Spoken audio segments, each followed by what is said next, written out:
pessoal do nono ano, bem-vindo à nossa nova aula de Geografia. Nessa aula de hoje, a gente tem o objetivo de discutir um pouco sobre as fontes ou formas de obter energia. Essas noções, embora eu puxe sardinha para uma discussão a nível ambiental, vocês vão observar que o livro explora bastante essa questão sobre disputa, territorialidade, que envolve a noção da energia. Então, eu vou falar um pouco sobre os dois lados. Eu vou ampliar a discussão para o lado ambiental e a gente vai ter também essa noção profunda em que o livro retrata. Então, a princípio, eu vou apresentar para vocês as principais fontes de energias consideradas macroenergias, ou seja, elas são fontes em grande escala, são fontes convencionais. Então, a gente vai chamar de fontes convencionais. A segunda classe, a gente vai dizer que são fontes renováveis. Então, dentro do que a gente entende por fontes convencionais, a gente vai classificar aquelas fontes de energia em que dá para se obter em grande escala, porque a gente já tem maquinário, a gente já tem instrumental e a gente já explorou bastante essas fontes não renováveis ou convencionais como as principais modelos de energia no nosso mundo. Primeiro deles, a gente vai falar sobre a energia do carvão, a queima de combustíveis fósseis. Então, essa queima de combustíveis, como por exemplo o carvão, foi uma fonte extremamente explorada, sobretudo durante o século XIX. Mas por que o século XIX intensificou tanto a queima do carvão assim, professor? Então, se a gente parar para pensar, o que estava acontecendo historicamente no século XIX? Isso, estava acontecendo a Revolução Industrial, sobretudo oriunda ali da Europa. Então, no século XIX, essa substituição do trabalho que acontecia principalmente através da força humana passa agora por máquinas, e essas máquinas precisam de energia. Então essa energia vem oriunda do carvão. Entretanto, ambientalmente falando, era uma fonte fadada ao fracasso. Várias pessoas, existem relatos escritos, inclusive um livro, falando das consequências humanas e ambientais do século XIX para o nosso mundo. O carvão não era uma fonte interessante. Deixe o carvão para ir um momento de lazer na churrasqueira na casa de vocês. Não vamos pensar no carvão em grande escala como fonte de energia, porque a gente já tentou isso e a gente já percebeu que as consequências foram graves. Depois, a gente tem como fonte de energia pensar a ideia do petróleo e do gás. Então a gente tem aí uma outra fonte de energia convencional, não renovável, e que a gente tem, por exemplo, a obtenção de um outro maquinário, principalmente aí os nossos sistemas de transporte que dependem de gases e petróleos. Esses gases, esses petróleos também são nocivos ao nosso meio ambiente e são fontes extremamente utilizadas em longa escala, salvo alguns países que já têm pensado de forma mais racional no uso desregulado dessa fonte para obter energia, como por exemplo, vocês podem observar e ver alguns documentários no YouTube falando sobre carros elétricos no Japão. O modelo de carro elétrico no Japão, ele veio com tanta força para a região que ele modificou até a arquitetura das casas. Então, se você observar, em algumas casas tem uma grande tomada no exterior ou na garagem, que é onde você faz o processo de carregamento desse carro, e esse carro não emite poluentes. Então, o fato dele não emitir poluentes quer dizer que, de forma indireta, ele não polui? Errado, isso está errado. A gente precisa pensar em qual a fonte de energia que ele está obtendo a energia elétrica. Então, a energia que vem da casa, qual que é? É uma fonte renovável ou não? Então, para isso, a gente vai pensar agora em fontes que a gente utiliza basicamente em redes domésticas. Em redes domésticas, principalmente aqui no Brasil, a gente tem as hidrelétricas.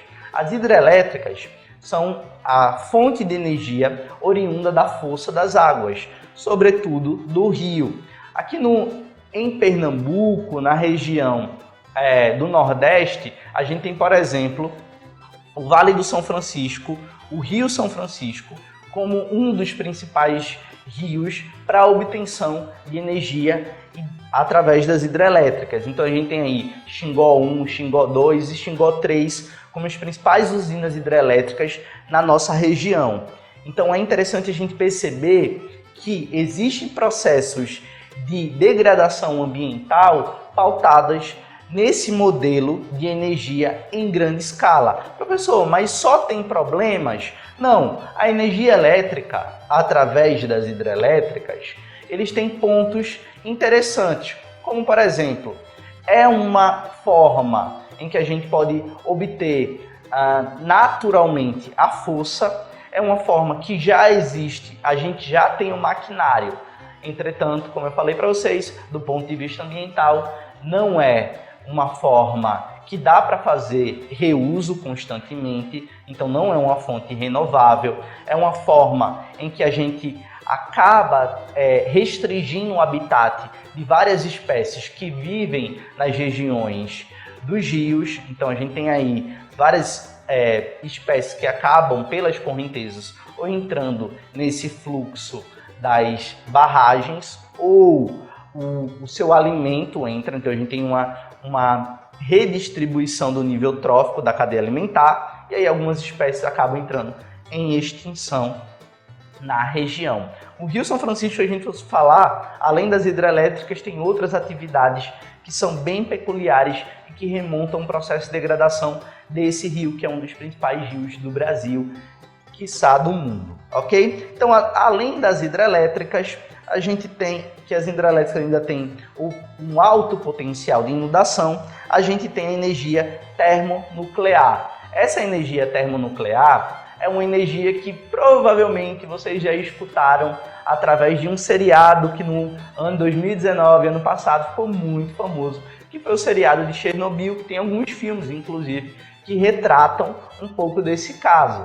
Então, o desastre de Chernobyl aconteceu em uma pequena escala, na verdade não foi um desastre termonuclear, mas o princípio ativo do que aconteceu em Chernobyl também já aconteceu aqui no Brasil, em uma cidade no norte do nosso país.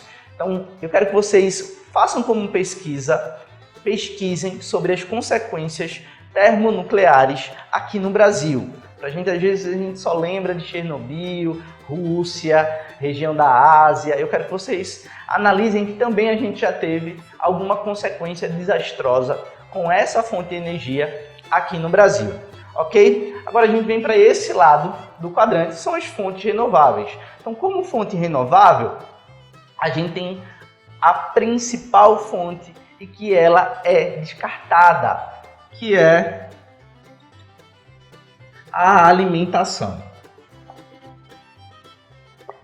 A gente precisa ressaltar que a principal forma de trabalho no mundo ainda é o trabalho humano. E para que nós, humanos, possamos estar de pé, a gente necessita obrigatoriamente de uma fonte de energia humana, que é a fonte da alimentação. Então, se alimentar bem faz parte também desse processo de energia. E por que ela é renovável? A alimentação é renovável porque a gente encara a noção de alimentação como uma noção cíclica, em que a gente colhe e novamente ela volta para a natureza.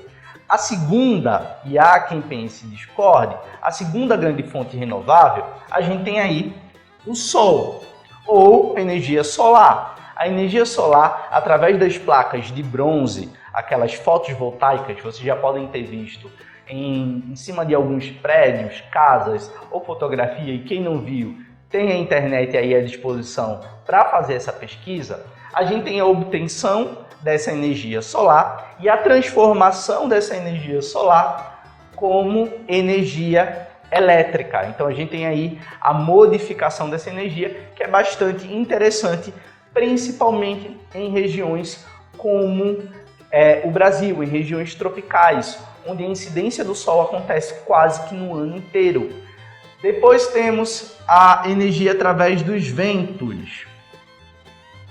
Entretanto, essa dos ventos, eu vou fazer uma ressalva, porque a gente encara a energia eólica como uma energia renovável, ambientalmente correta. Entretanto, o processo de pensar aonde aqueles grandes cataventos precisam estar é um processo que pode ou não impactar o meio ambiente. Por quê? Se a gente pensar, primeiro, ele pode impactar o ser humano, se a gente colocar próximo de áreas residenciais, porque ele emite um ruído que ao período longo de tempo, ele pode ser danoso ao nosso sistema auditivo. Em Pernambuco temos um caso desastroso, fica na cidade de Cabrobó, onde não foi feito um estudo como deveria e acabou sendo implantado esse sistema de obtenção.